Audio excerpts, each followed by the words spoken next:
ये क्या ले आई बिटिया? बाबूजी नाश्ता। अरे इतना नाश्ता तुम्हारे बाबूजी तो 5 दिन में भी खत्म नहीं कर सकते। लगता है मेरे बाबूजी को उनकी तबीयत ने कल रात भी नहीं सोने दिया। लगता है हमारी ये बिटिया ज्योतिषी हो गई है। बाबूजी आपने मेरा नाम ज्योति तो रखा ही, मैंने शी लगा दिया, हो गया ज्योतिषी।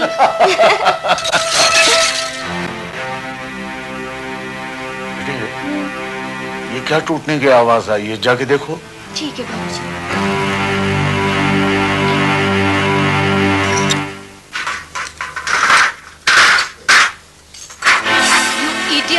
तुझे काम करने के लिए रखा है या नुकसान करने के लिए? मेम साहब ये मैंने जानबूझकर नहीं तोड़ा है। सवाल उड़ाता है मुझसे? ये नुकसान कौन करेगा? तेरा बाप?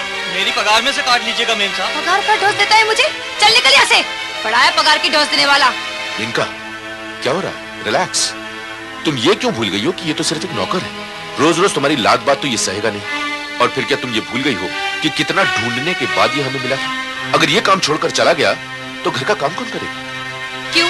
घर का काम सिर्फ नौकर ही कर सकते हैं। तुम्हारी बहन बैठ के रोटियां तोड़ेगी, वो काम नहीं कर सकती क्या? आज से इस घर में कोई नौकर नहीं रहेगा। उसको बोलो घर का काम करने के लिए। बड़े आए यहाँ पे।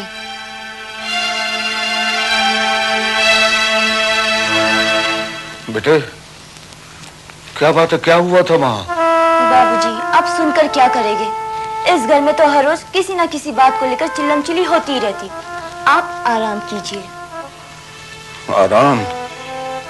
आराम तो बेटे अब राम जी के घर ही जाके मिलेगा। कितने किस्मत वाले होते हैं वो लोग जिनका बुढ़ापा आराम से गुजरता है। जवानी में क्या क्या सपने देखे थे, सारे सपने चकनाचूर हो गए हैं। ऐसी बहू आई है इस घर के अंदर कि घर को नर्क बना के रख दिया है। कौन सुखी है यहाँ? बाबूजी आप नाश्ता कीजिए, मैं आपके लिए दवाई लेकर आती हूँ, ठीक है? ज्योति, ज्योति बेटे, अरे बेटे सुनो। क्या है? क्यों चिल्ला रहे हो? घर को मच्छी बाजार बना के रखा है। मेरे नसीब फूटे थे जानवरों के बीच में आ गए। माफ करना बेटे, मैं उसे ये कहना भूल गया था कि मेरे नहाने का पानी गर्म कर दे। खुद उठकर एक गीजर ऑन नहीं कर सकते तो क्यों जिंदा लाश की तरह पड़े हो? भाभी बाबूजी के साथ इस तरह बात करने का आपका कोई हक नहीं बनता। मेरा क्या हक है क्या नहीं, ये तू मुझे सिखाएगी? और कुछ बोलने से पहले अपना याद रख, तू इस घर की बेटी है। ये घर मेरा है, तेरा नहीं। ये घर मेरे बाबूजी का है और मेरे बाबूजी के साथ कोई बदतमीजी से पेश आए ये मैं कभी बर्दाश्त नहीं करूंगी। मुझसे जुबान लड़ाती है, तुझे तो मैं देखूंगी।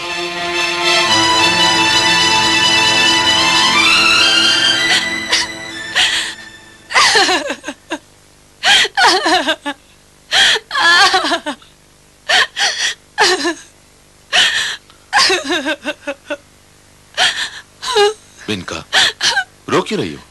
क्या हुआ? मुझे अकेला छोड़ दो। नाराज मुझसे? हाँ, बात क्या है? पंकज मुझे मेरी माँ के घर पे छोड़ दो। मुझे नहीं रहना है। किसने क्या कहा? क्या कह दिया तुम्हें? बोलो क्या हुआ? मुझे अपनी बहन से क्या हुआ? क्या किया ज्योति? क्या किया? ये सब मेरी जान के दुश्मन बने, सब मेरे बारे में बुरा भला सोचते रहते। मुझे यहाँ नहीं रहना है। ज्योति क्या बात है भैया? तुमने अपनी भाभी से क्या कहा? भैया कोई बाबूजी के साथ बदतमीजी से पेश आए ये मैं बर्दाश्त नहीं करूंगी। देखो ज्योति, तुम अपने हद में रहो, यही तुम्हारे लिए बेहतर है। भैया ये बात आपको भाभी से कहनी चाहिए। बदतमीज, मुझसे जबान चलाती है।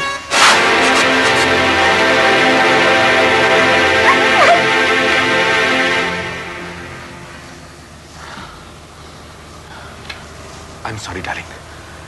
अब तो खुश हो ना? हाँ? बाबूजी! ज्योति बेटे, बाबूजी! क्या हुआ आपको बाबूजी?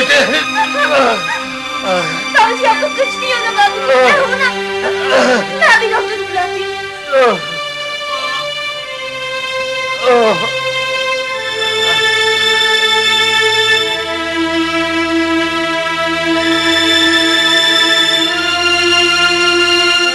पापा अब आप बहुत जल्द ठीक हो जाओगे।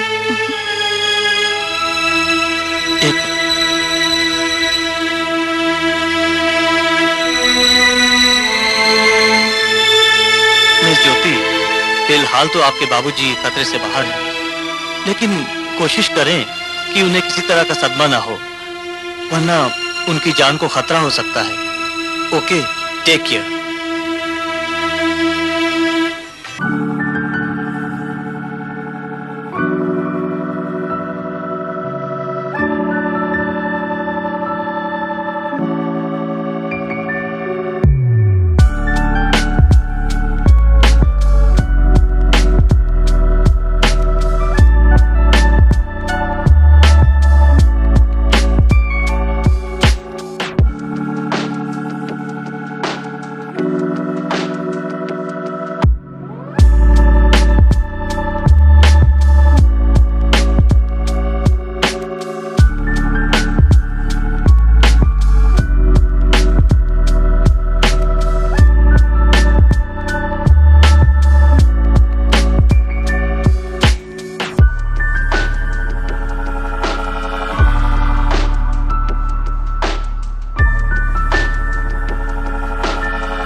आज तो योग में आनंद आ गया। अरे ज्योति, तुम कब आई? अभी। नमस्ते अंकल। नमस्ते बेटा, नमस्ते। बैठो। बहुत दिनों बाद आई बेटी। हैं? क्या बात है ज्योति बिटिया, आज बड़ी उदास दिख रही है हमारी गुड़िया। कुछ नहीं आंटी, बस यही सोच रही थी कि आपके घर और हमारे घर में कितना फर्क है। आपके यहाँ सब कितने खुश दिखाई देते हैं और एक हमारा घर है जहाँ कोई खुशी नहीं। खुशी त्याग, सेवा और समर्पण की भावना से आती है। जिस घर में प्यार ना बसे वहाँ खुशी भी नहीं आती। आप ठीक कहते हो अंकल, हमारे घर ऐशो आराम की सारी सुविधाएं है, प्यार नहीं। हर दिन कलह। कलह के वातावरण में तो स्वर्ग भी नर्क बन जाता है बेटा। हाँ अंकल, जिस घर में बीमार बाबूजी को देखने के लिए बेटी के पास समय ही ना हो, जिस घर की बहू अपने ससुर को अपमानित करती हो, वो घर सचमुच नर्क ही होगा। बेटी, निराश मत हो। मैं भी तुम्हारे अंगत से बहुत बेजार आ चुकी थी। ये हर बुरी आदत के शिकार बन चुके थे। दिन रात जुआ खेलना, शराब पीना, न जाने कितनी कितनी बुरी आदत थी इनमें। लेकिन इंसान अगर सच्चे मन से सच्ची राह पर चलना चाहे तो एक न एक दिन उसकी राह में खुशी का दिया जरूर जलता है। मगर आंटी, सबका ऐसा नसीब नहीं होता, कुछ हम जैसे भी बदनसीब होते हैं। बेटा, मैं तुम्हारा दुख अच्छी तरह समझ सकता हूं। जिस दुख के कांटों भरे रास्ते पर तुम चल रही हो, कुछ साल पहले मैं और मेरा सारा परिवार उस रास्ते पर चल चुका है। उसका दुख दर्द अच्छी तरह समझते हैं हम। बेटा, हालात से तंग आकर मैंने और तुम्हारी आंटी ने तो जीवन लीला खत्म करने की ठान ली थी। लेकिन अचानक एक आशा की किरण नजर आई और हमें माउंट आबू से बुलावा आया। ब्रह्मा कुमारी विश्वविद्यालय के मुख्यालय में पहुंचकर हमने अति गहरे शांति, प्रेम, आनंद और पवित्रता के प्रकंपनों को महसूस किया। एक अनोखी खुशी वातावरण में छाई हुई थी। हमें ऐसा लगा जैसे कि हम अपने बिछड़े हुए परिवार में पहुंच गए। वहां की स्वच्छता, प्यार, त्याग एवं समर्पण भाव को देखकर मन गदगद हो रहा था। सचमुच अद्भुत था वो दृश्य, जैसे कि वो धरती पर स्वर्ग था। अविराम गति से चलने वाली वहां की अनोखी व्यवस्था में जीवन का स्पंदन महसूस होता था। ऐसा लगता था जैसे किसी ने जीवन के सातों ही सुरों को एक लय, एक ताल में पिरो दिया हो। सारा ही परिसर देखने के पश्चात हमें यह महसूस हुआ कि इसके पीछे कार्य करने वाली निश्चित ही दिव्य अलौकिक शक्ति है, परमपिता परमात्मा शिव, जिनकी यादगार में प्रतिमा बनाकर आज तक भी हम उन पर जल चढ़ाते हैं। स्वयं उन द्वारा दिए गए ज्ञान का लाभ लेने का सौभाग्य प्राप्त हुआ। हमने ये भी अनुभव किया कि परमात्मा शिव ने एक साकार माध्यम प्रजापिता ब्रह्मा के तन का आधार लिया है और आज भी परमात्मा उनके द्वारा आत्माओं की ज्ञान से पालना कर रहे हैं। शांति स्तंभ पर लिखी हुई उनकी शिक्षाएं जैसे हमें श्रेष्ठ बनने की प्रेरणा दे रही थी। प्रजापिता ब्रह्मा का वो स्थान जहां एकांत में बैठकर वो पत्र लिखा करते थे और वो झूला जिस पर बैठकर वो अक्सर योग की मस्ती में डूब जाया करते थे, मन पर एक गहरी छाप छोड़ जाता है। देश विदेश की अनेकों आत्माएं वहां तपस्या कर अपने जीवन को कमल समान बनाने का आज भी प्रयास कर रही हैं। अरावली के उस सुरम्य पर्वतीय आंचल में तपस्या करते उन योगियों के बीच पहुंचकर हमारी जीवन सुरभि पुलकित हो उठी।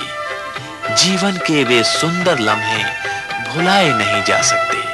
हम ऐसे स्थान पर पहुंच गए थे जहां से सर्व दिव्य गुणों का फव्वारा सारे विश्व को शांति और प्रेम की शक्ति दे रहा था। वहां की तपस्विनी बहनों के नैनों में रूहानी प्रेम तथा कांतिमय चेहरे की आभा की झलक अनेकों को प्रेरणा दे रही थी, जैसे स्वयं प्रेम के सागर भगवान का साक्षात्कार करा रही थी। और यह वो स्थान था जहां हमें राजयोगिनी बहनों से ज्ञान सुनने का मौका मिला। उस स्थान का नाम था international centre for higher learning. ओम शांति। योग अर्थात संबंध, जोड़ या मिलन। हर व्यक्ति का किसी व्यक्ति, वस्तु, वैभव से तो योग होता ही है। इसलिए यूं तो हर व्यक्ति योगी है, लेकिन राजयोग का अर्थ है आत्मा का परम आत्मा से मिलन। राजयोग के द्वारा साधक अपनी कर्मेंद्रियों और ज्ञानेंद्रियों पर नियंत्रण कर उनका राजा बन जाता है। इसलिए आत्मा और परमात्मा के मिलन को ही राजयोग कहा जाता है। और फिर दूसरे दिन हमें यह जानकारी मिली, राजयोग के अभ्यास के लिए स्वयं का ज्ञान अति आवश्यक है। मैं शरीर नहीं, परंतु शरीर को चलाने वाली एक चैतन्य दिव्य ज्योति बिंदु आत्मा हूं। आत्मा मन, बुद्धि और संस्कार सहित है। भ्रकुटी के बीच में निवास करने वाली दिव्य शक्ति है। आत्मा के मूल गुण ज्ञान, शांति, प्रेम, आनंद, पवित्रता और शक्ति है। और फिर तीसरे दिन हमने यह अनुभव किया, ओम शांति। जिनसे हमें योग लगाना है उस परमात्मा का संपूर्ण परिचय अति आवश्यक है। हमारी ही तरह परमात्मा भी अणु से भी सूक्ष्म दिव्य ज्योतिर्बिंदु स्वरूप है। रूप में बिंदु और गुणों में सिंधु के समान परम पिता परमात्मा शिव शांति के सागर हैं, आनंद के सागर हैं, प्रेम और शक्ति के भी सागर हैं। परम पिता परमात्मा का हम सर्व आत्माओं के प्रति अब यही संदेश है कि यदि हम अपने को आत्मा समझ उन्हें याद करें तो अपने जीवन में सच्चा सुख एवं शांति की प्राप्ति कर सकते हैं तथा सर्व समस्याओं से मुक्त हो सकते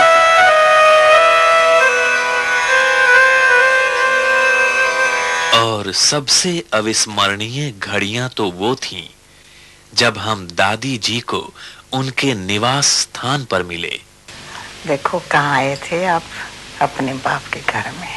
सच में दादी जी, मुझे भी ऐसा लग रहा है कि मैं अपने माता पिता के घर यानी पीहर में आ गई हूँ। कौन से माता पिता के पास आई हो? परमात्मा बाप के घर में।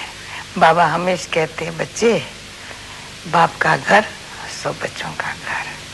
तो हमें यहाँ की स्वच्छता, आपका स्नेह और ये राजयोग की विधि बहुत अच्छी लगी, बहुत अच्छी लगी। जब मैं यहाँ आया था तो बहुत सी समस्याओं से, जटिल समस्याओं से दबा हुआ था। अब बिल्कुल मुक्त हो गया, एकदम मुक्त हो गया मैं। आपने तो कमाल का काम किया है। अपने सारी बोझ की गठरी बाप के ऊपर छोड़ दी और बाप ने पर्यटन में क्या दिया?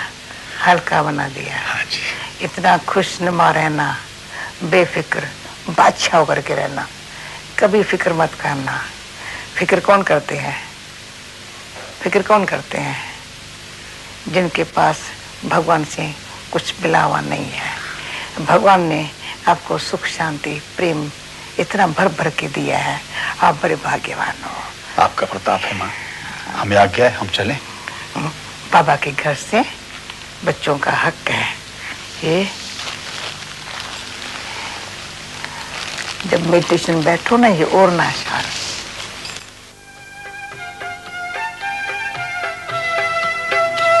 फिर आध्यात्मिक संग्रहालय से हमें जीवन जीने का एक नया दृष्टिकोण प्राप्त हुआ। जीवन के कुछ ऐसे अनछुए पहलुओं की उपलब्धि हुई जिनसे हम अनभिज्ञ थे और इस प्रकार हमारे मन के सभी अनसुलझे प्रश्नों का समाधान मिल गया। आज से जो हमें जीने का रहस्य मिला उसका परिणाम तो तुम देख ही रही हो बेटा। इस घर में कितना सुख और समृद्धि है। हौसला रखो बेटी। जिस तरह से परमात्मा के ज्ञान और राजयोग से हमारे घर में सुख, शांति और समृद्धि आई है, उसी तरह से तुम्हारे परिवार में भी परिवर्तन अवश्य होगा। आगे क्या होगा ये तो मुझे नहीं पता, मगर आपकी बातें दिल की गहराई तक ठंडक पहुंचा रही है। ऐसा लगता है आप लोग बोलते रहे और मैं सुनती रहूं, मगर मेरे ऐसे नसीब कहाँ। अच्छा, तब मैं चलती हूँ। घर देरी से पहुंचूंगी तो कोहराम मच जाएगा।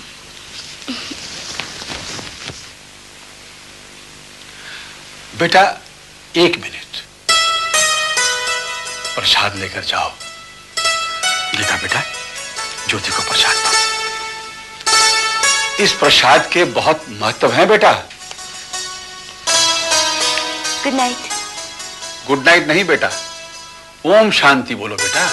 ओम शांति। ओम शांति। ओम शांति का अर्थ जानती हो? ओम शांति का अर्थ है मैं आत्मा शांत स्वरूप हूं। अच्छा अंकल, ओम शांति। हाँ, ओम शांति बेटा, ओम शांति।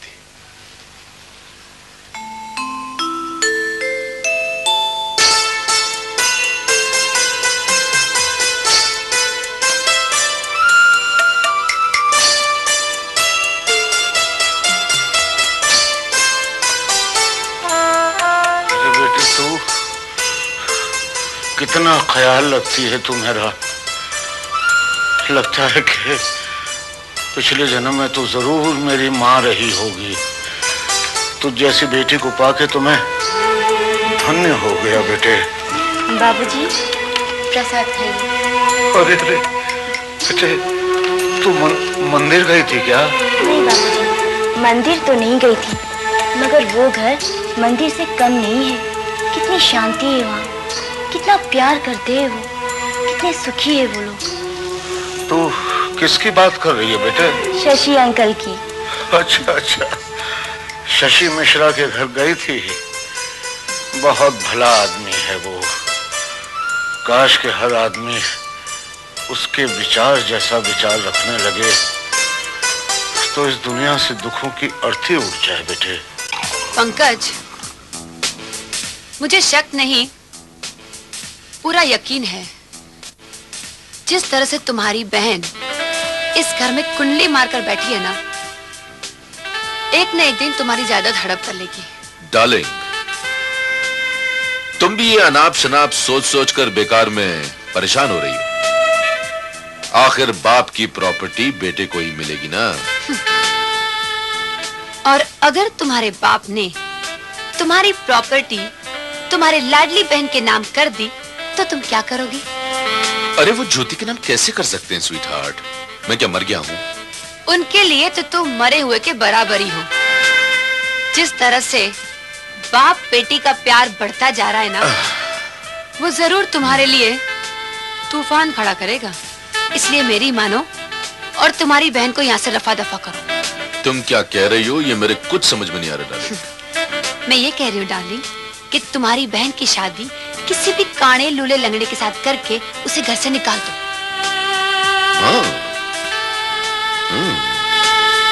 तुम ठीक कह रही हो।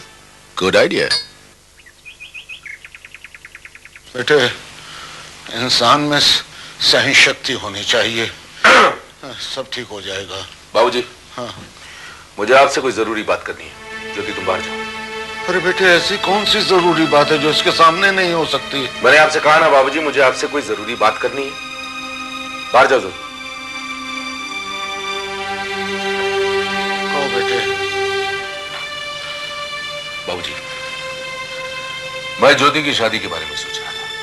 हाँ, ये तो बड़ी अच्छी बात है बेटे। तुम्हारी नजर में कोई अच्छा सा लड़का है? लड़कों की क्या कमी, आप सिर्फ इजाजत दे दीजिए।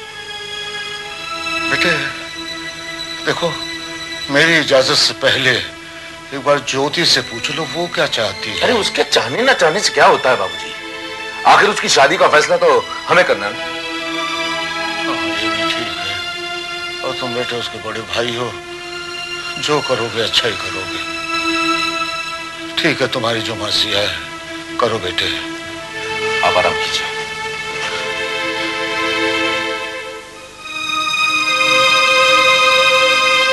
बाबूजी, भैया क्या कह रहे थे? बेटे वो तेरी शादी की बात कर रहा था। बाबूजी, मैं आपको छोड़कर कहीं नहीं जाऊंगी। नहीं बेटे, ऐसा नहीं कहते। तेरी शादी तो मेरे लिए बहुत खुशी की बात होगी। जितनी जल्दी तेरी शादी हो उतनी जल्दी तुझे इस नर्क से छुटकारा मिलेगा। मुझे छुटकारा मिल जाए और आप नर्क में जलते रहे? अरे मेरा क्या है बेटे, मैं तो कुछ दिन का मेहमान हूँ, तेरे सामने तो पूरी जिंदगी पड़ी है। बाबूजी, आप भी मुझे दुखी करना चाहते हैं ना? नहीं बेटे, मैं तुझे दुखी देखकर कैसे जीऊंगा। तो फिर आप मेरी शादी की बात मत करिए।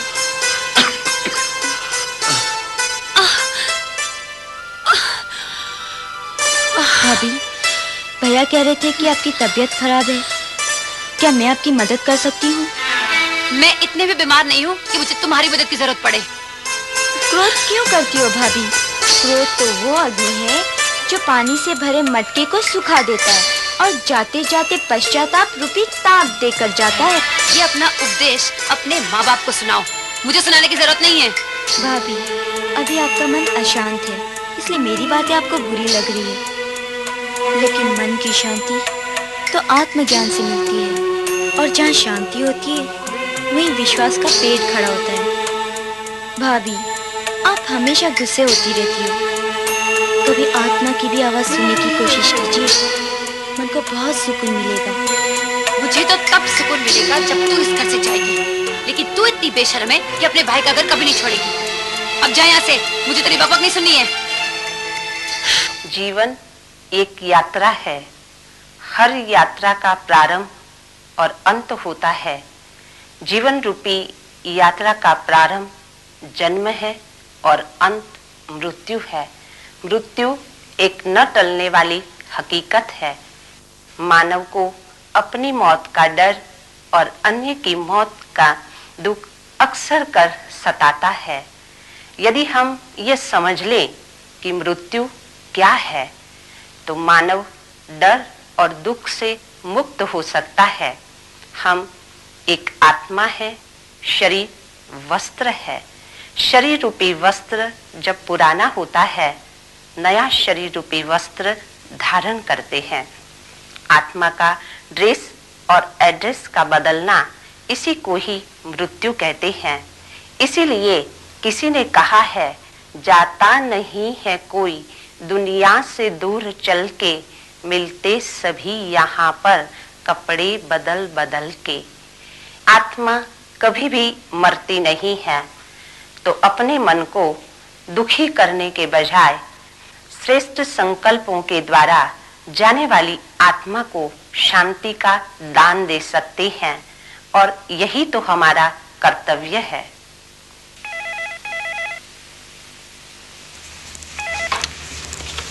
हेलो। हेलो ज्योति, मैं गीता बोल रही हूँ। हाँ बोलो गीता। तुम्हें याद है ना आज शाम को फंक्शन है? तुम तैयार है ना? मैं ठीक 4 बजे तुम्हें घर लेने आऊंगी। नहीं, तुम मत आना। क्यों? क्योंकि आज शायद मुझे फुर्सत नहीं मिलेगी। नौकर काम छोड़कर चला गया है, इसलिए घर का सारा काम मुझे ही करना पड़ता है।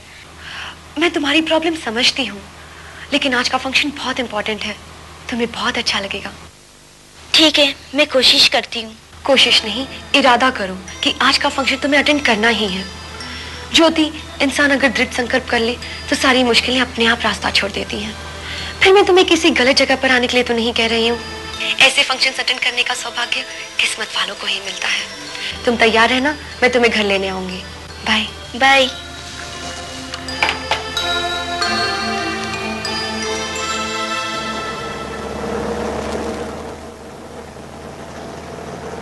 बहुत अच्छा हो ज्योति कि आज तुम आ गई। आज का फंक्शन बहुत इम्पोर्टेंट है। आज वहाँ पर दादी आने वाली है। अच्छा? हाँ।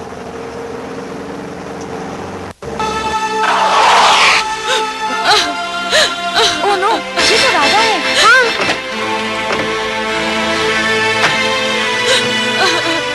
राधा, ये क्या पागलपन है? छोड़ दो मुझे, मैं मरना चाहती हूँ। अरे मगर तुम मरना क्यों चाहती हो? क्योंकि मैं इस नर्क की जिंदगी से तंग आ गई हूँ। मैं मरना चाहती हूँ। लेकिन आत्महत्या करना पाप है राधा। गीता, मैं टूट चुकी हूँ। पिछले 2 सालों से मैं नौकरी की तलाश में इधर उधर भटक रही हूँ, पर कहीं कोई उम्मीद नजर नहीं आ रही है। मेरे माँ बाप मेरी शादी कर देना चाहते हैं। नौकरी न होने की वजह से कोई लड़का भी नहीं मिल रहा, क्योंकि आज सबको एक कमाऊ बीवी की जरूरत है। गीता, ज्योति, मैं भी इंसान हूँ, मेरी भी भावनाएं हैं। मैं कब तक ठोकरें खाती रहूंगी? मुझे मेरे बूढ़े माँ बाप का दुख नहीं देखा जाता, नहीं देखा जाता। मम्मी से क्या तुम्हें खुशी मिलेगी? अरे इस तरह तो तुम अपनी मम्मी डैडी पर और भी प्रॉब्लम क्रिएट करोगी। और तुम्हें क्या लगता है कि आत्महत्या करने से तुम्हारे दुख दूर हो जाएंगे? नहीं राधा। तो फिर तुम लोग ही बताओ, मैं क्या करूं?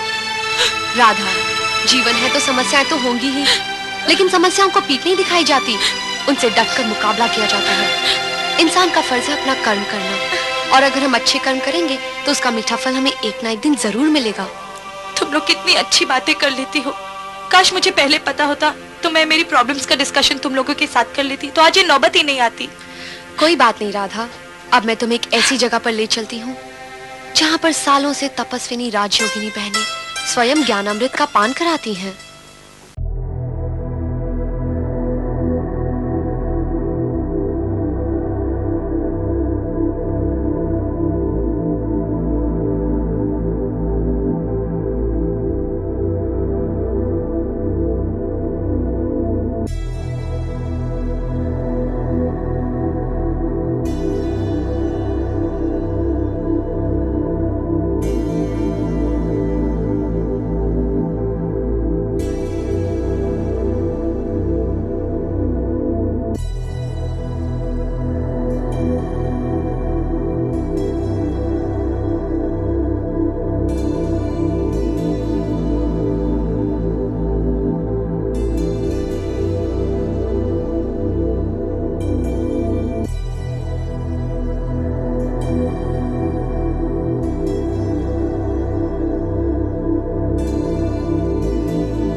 ओम शांति।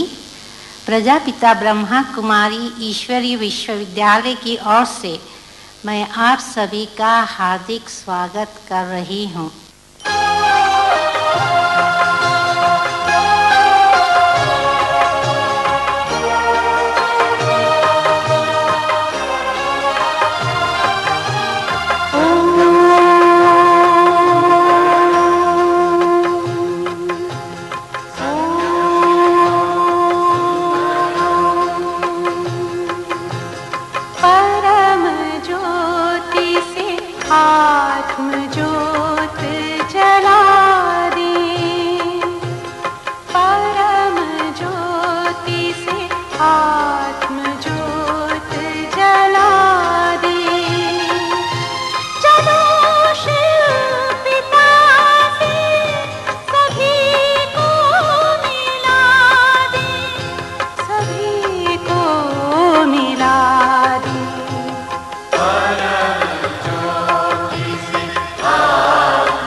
चमकते सितारे तन से है न्यारे, पिता शिव के प्यारे, ये सुख शांति का द्वार मंगल दिखाते।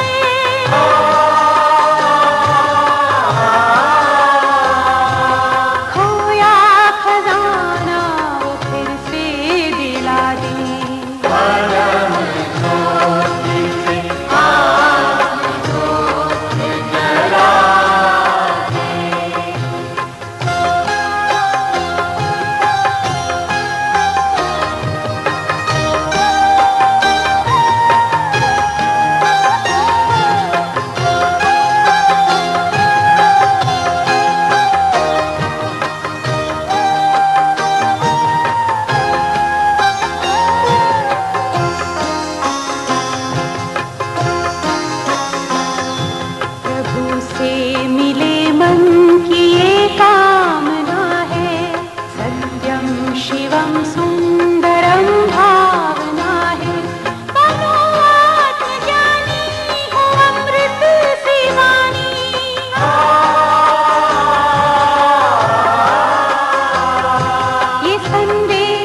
हमारी ईश्वरीय विश्वविद्यालय एक अंतर्राष्ट्रीय संस्था है जिसकी देश विदेश में 4500 से भी अधिक शाखाएं हैं।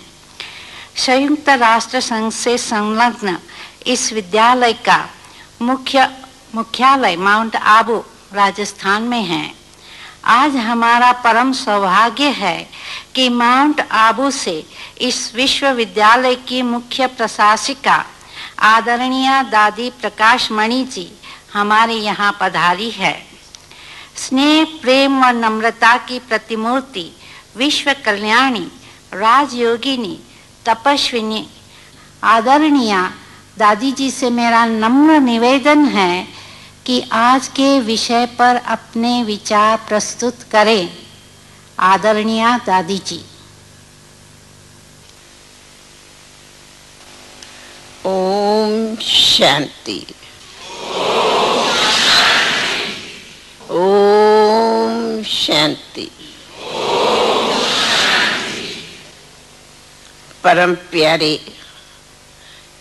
परमात्मा पिता के सर्व प्रिय संतानों अथवा हमारे बहनों और भाइयों,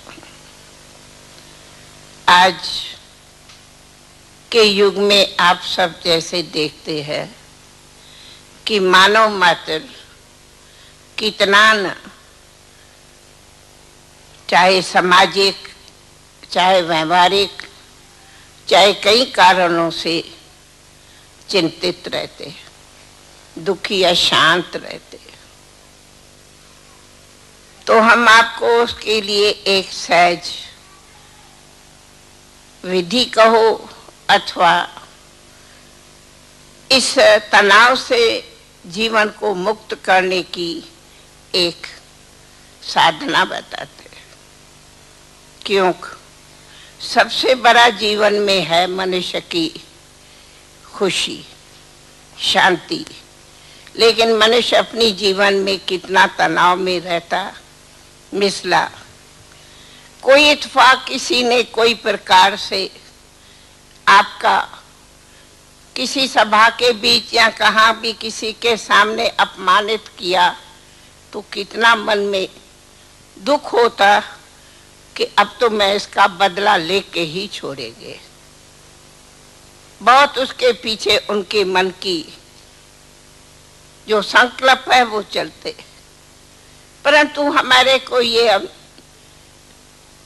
राजो कहो, आध्यात्मिक शक्ति कहो, सिखाती कि बदला लेने के बदली तू खुद को बदल दो, तो बदला के बदले खुद ही बदल दो तो कितनी न तुम्हें शांति हो। जैसे कोई आपको निंदा करता, गिलानी करता तो कहेंगे इसको मैं देख लेना क्या करता, परंतु गायन है, निंदा हमारी जो करे मित्र हमारा सो। क्यों नहीं उनको मित्र बनो। जैसे गाया जाता परमात्मा पिता सर्व का उपकारी है, क्यों नहीं आज अगर आपका कोई अपकार करे, उसी अपकार के बदली तू मन में सोच इनका भी मुझे उपकार करना है। उपकार करेंगे तो उनके दिल से भी आपको दुआएं मिलेंगी, तो दुआएं के पात्र बनो, न कि बद्दुआएं। तो आओ हम सभी इसी क्यों नहीं विधि को अपनावे, तो इन चिंताओं से, इन अशांतियों से, इन दुखों से, इन वैरों से मुक्त हो, खुद भी परिवर्तन हो, दूसरों को परिवर्तन करो, खुद का भी कल्याण करो, दूसरा का भी कल्याण करो। कल्याणी बनने में ही हमें सर्व प्रकार की शांति, सुख, प्रेम, आनंद, खुशी प्राप्त होती। इसी विधि को अपनाने के लिए ये आध्यात्मिक शक्ति है जिसको राजयोग कहते। इसी से आप सबका, समाज का, विश्व का भी कल्याण कर सकते और शांति ला सकते। इसके साथ आप सभी का धन्यवाद हो। ओम शांति, ओम शांति, ओम शांति।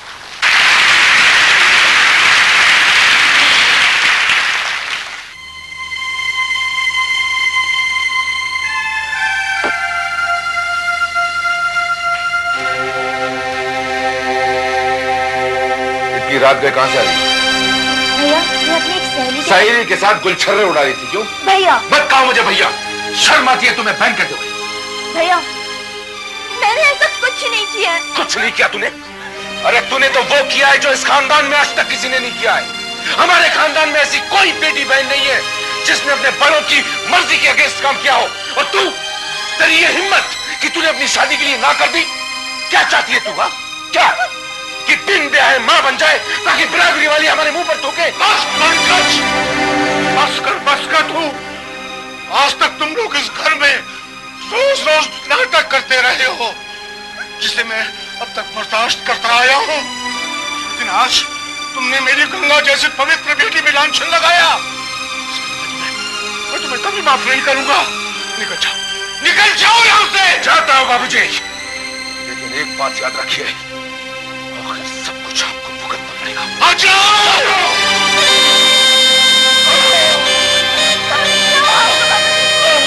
बाबूजी। बाबूजी। ऐसे नालायक बेटे को जन्म देने वाले यही होता है बेटी। मैं तुम्हारा और साथ नहीं निभा सकूंगा। नहीं बाबूजी, आपको कुछ नहीं होगा, कुछ नहीं होगा आपको बाबूजी। मैं अभी डॉक्टर को फोन करती हूँ। नहीं बेटे, कहीं मत जाओ। मेरे पास बैठो। हाँ बाबूजी, मैं आपके पास हूँ। वो कहते हैं ना कि जान जाते वक्त पर बहुत तकलीफ होती है, तो तुम मेरे पास रहोगी। हाँ बाबूजी। तो मेरी तकलीफ जरूर कम हो जाएगी। हाँ बाबूजी। बाबूजी। बाबूजी। बाबूजी। बाबूजी। पंकज, ये लो। क्या ये प्रॉपर्टी के पेपर्स हैं जिसपे ज्योति की साइन होते ही ये सारी प्रॉपर्टी हमारी हो जाएगी। लेकिन डार्लिंग, यही वक्त है, जाओ और ज्योति के साइन ले लो। सुनो, अभी अर्थी उठी है और अभी ये जायदाद की बात करना है क्या? लेकिन तुम्हें कौन कह रहा है कि कहो ये जायदाद के पेपर्स है? ज्योति अपने होशो हवास में नहीं है, जैसा तुम कहोगे वो वैसा ही करेगी। ओके? ठीक है। लो, जाओ।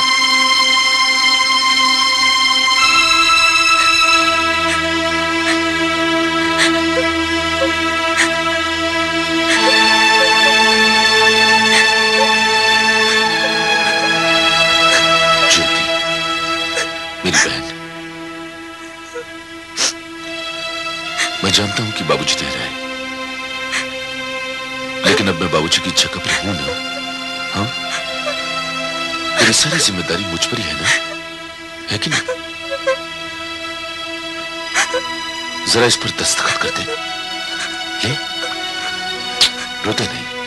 ये ले, रोते नहीं।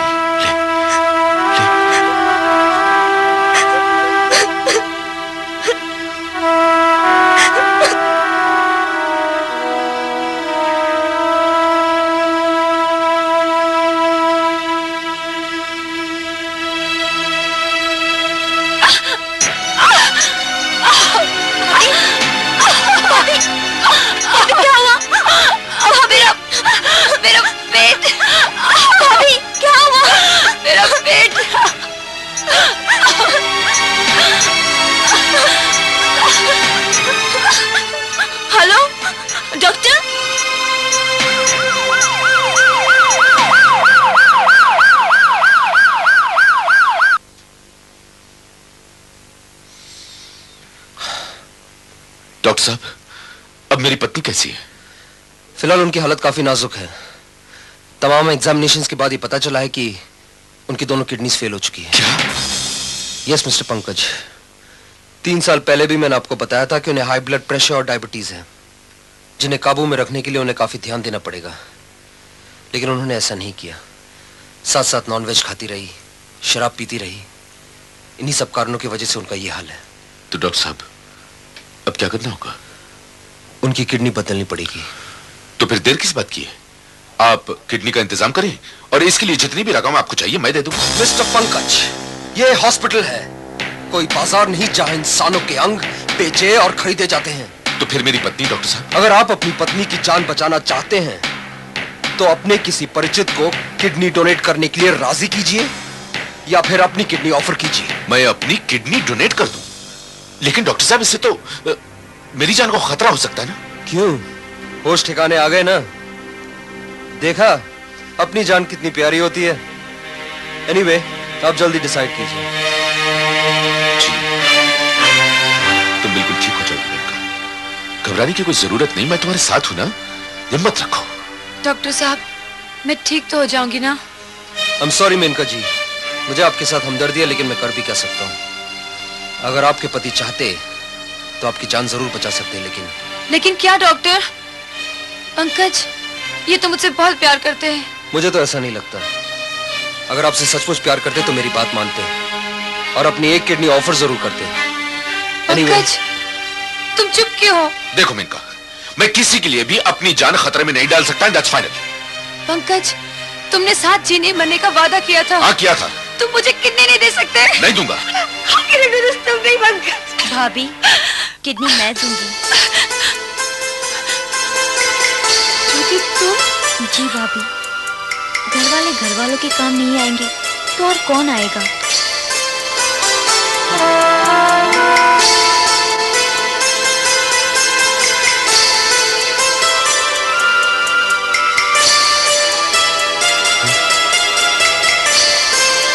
डॉक्टर साहब, सब ठीक तो है ना? मुबारक हो, दोनों ही ऑपरेशंस कामयाब हो गए। ज्योति भी ठीक है और आपकी पत्नी भी। Thank you doctor, thank you very much. हे भगवान, तेरा लाख लाख शुक्र है।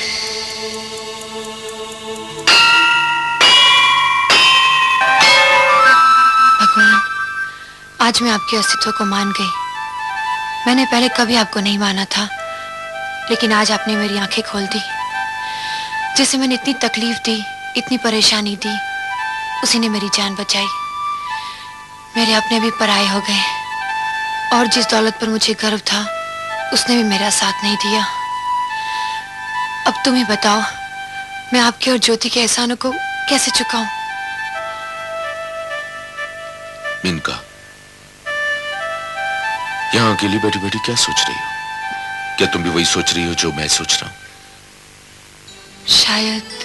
देखो मिनका, हमने ज्योति के साथ जो भी सलूक किया है उसका प्रायश्चित यही होगा कि हम उससे माफी मांग लें और जायदाद में जो उसका हम आधा हिस्सा हड़प कर गए थे उसे बड़े मान और सम्मान के साथ वापस करते हैं। क्यों? तुम ठीक कहते हो पंकज।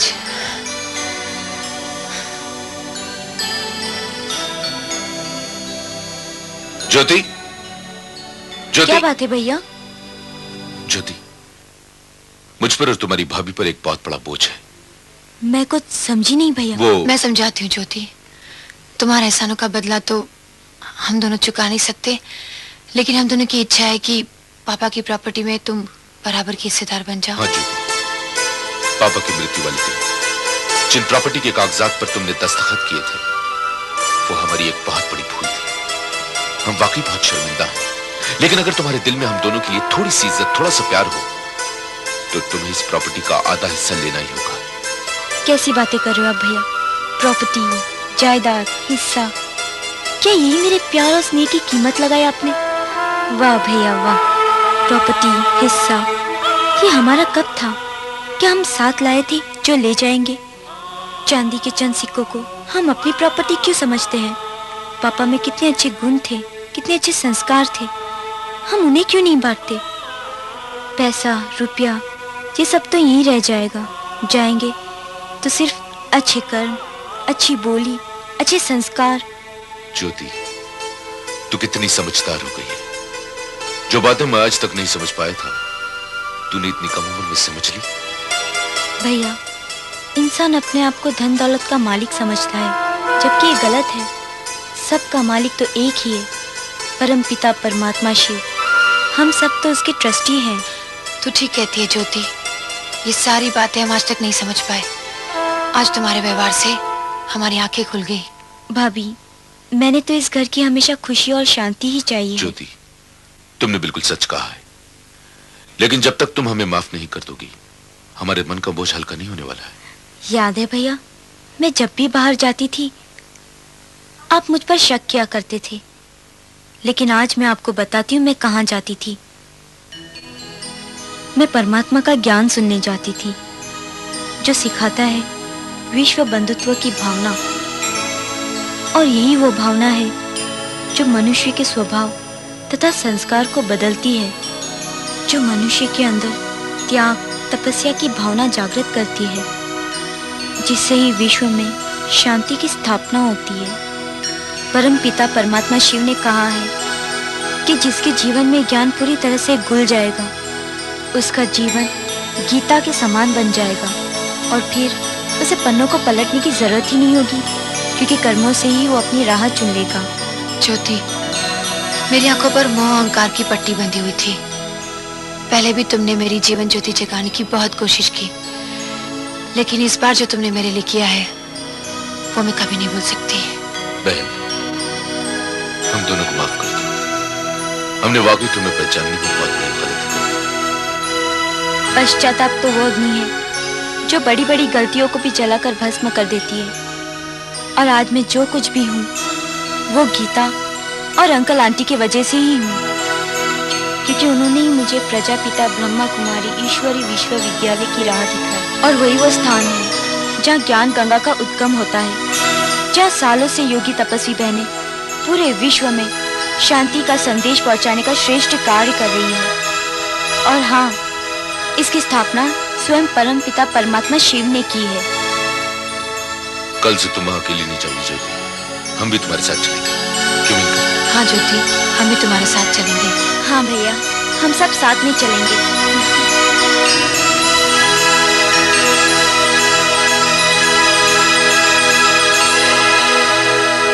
अंतर मन में ज्योति जगा लो, होगा दूर अंधेरा।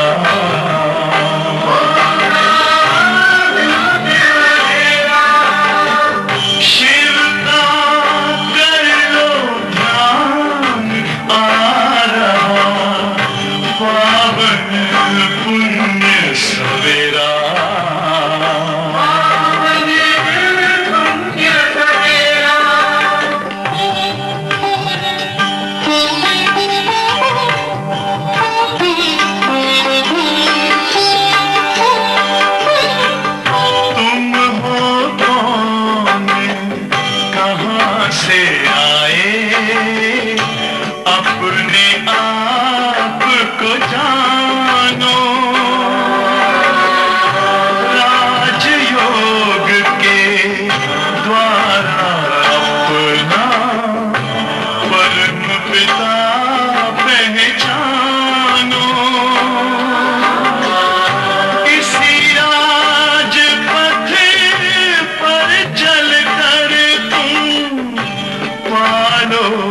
अपना बसेरा।